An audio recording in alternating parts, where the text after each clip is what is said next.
Iran চুপ করে নেই। ইসরায়েলের বেপরোয়া মনোভাবকে দমন করতে নিখুঁত পরিকল্পনা সাজিয়েছে। তেহরান এখনো সরাসরি কোনো পদক্ষেপ নিচ্ছে না, তবে তার প্রক্সিদের দিয়ে শোধ তুলছে। ইসরায়েলকে 5 দিক থেকে আক্রমণ সামাল দিতে হচ্ছে। গাজায় হামাস, লেবাননের হিজবুল্লাহ, ইয়েমেনের হুথি, ইরাক এবং সিরিয়ার প্রতিরোধ যোদ্ধাদের হামলা।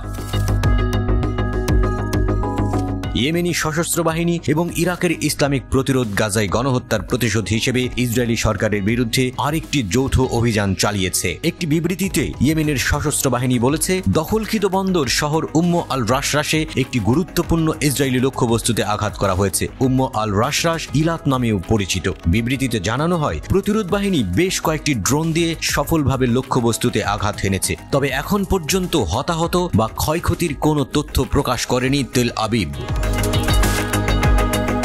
ইয়েমেনের সশস্ত্র বাহিনী বলেছে, গাজায় ইসরায়েলি আগ্রাসন বন্ধ না হওয়া এবং ফিলিস্তিনি জনগণের উপর অবরোধ প্রত্যাহার না হওয়া পর্যন্ত তারা এই যৌথ সামরিক অভিযান চালিয়ে যাবে। ইয়েমেনের হুথি নেতা বলেছেন, হামাস প্রধান ইসমাইল হানিয়া এবং হিজবুল্লাহ কমান্ডার ফুয়াদ শুকরকে হত্যা করার পর ইসরায়েলের বিরুদ্ধে যুদ্ধ এখন চরমে পৌঁছেছে।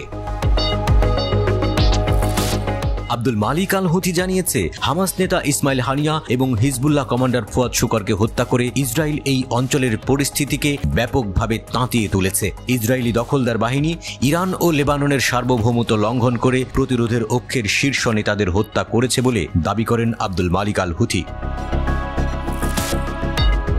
প্রতিরোধ অক্ষ হল মধ্যপ্রাচ্যের বিভিন্ন দেশের সশস্ত্র গোষ্ঠী যারা ইরানের সমর্থন পুষ্ট। এসব গোষ্ঠীর মধ্যে গাজার হামাস, লেবাননের হিজবুল্লাহ ও ইয়েমেনের হুথি অন্যতম। আব্দুল মালিক আল হুথি জানিয়েছেন, হামাস গুরুতর ক্ষতির সম্মুখীন হওয়া সত্ত্বেও তারা এখনও কার্যকরভাবেই টিকে আছে। এর আগে বুধবার লোহিত সাগরে দখলদার ইসরায়েল সংশ্লিষ্ট একটি জাহাজ এবং 2টি মার্কিন যুদ্ধ জাহাজে হামলা চালিয়েছে ইয়েমেনের হুথি আনসারুল্লাহ আন্দোলন সমর্থিত সামরিক বাহিনী। অক্টোবরে গাজায় ইসরায়েলের গণহত্যামূলক যুদ্ধ শুরু হওয়ার পর থেকে ইয়েমেনি বাহিনী যুদ্ধ বিধ্বস্ত গাজার সমর্থনে বেশ কয়েকটি অভিযান পরিচালনা করেছে। দখলকৃত ফিলিস্তিনি অঞ্চল জুড়ে ইসরায়েলি লক্ষ্যবস্তুতে আক্রমণ করেছে তারা।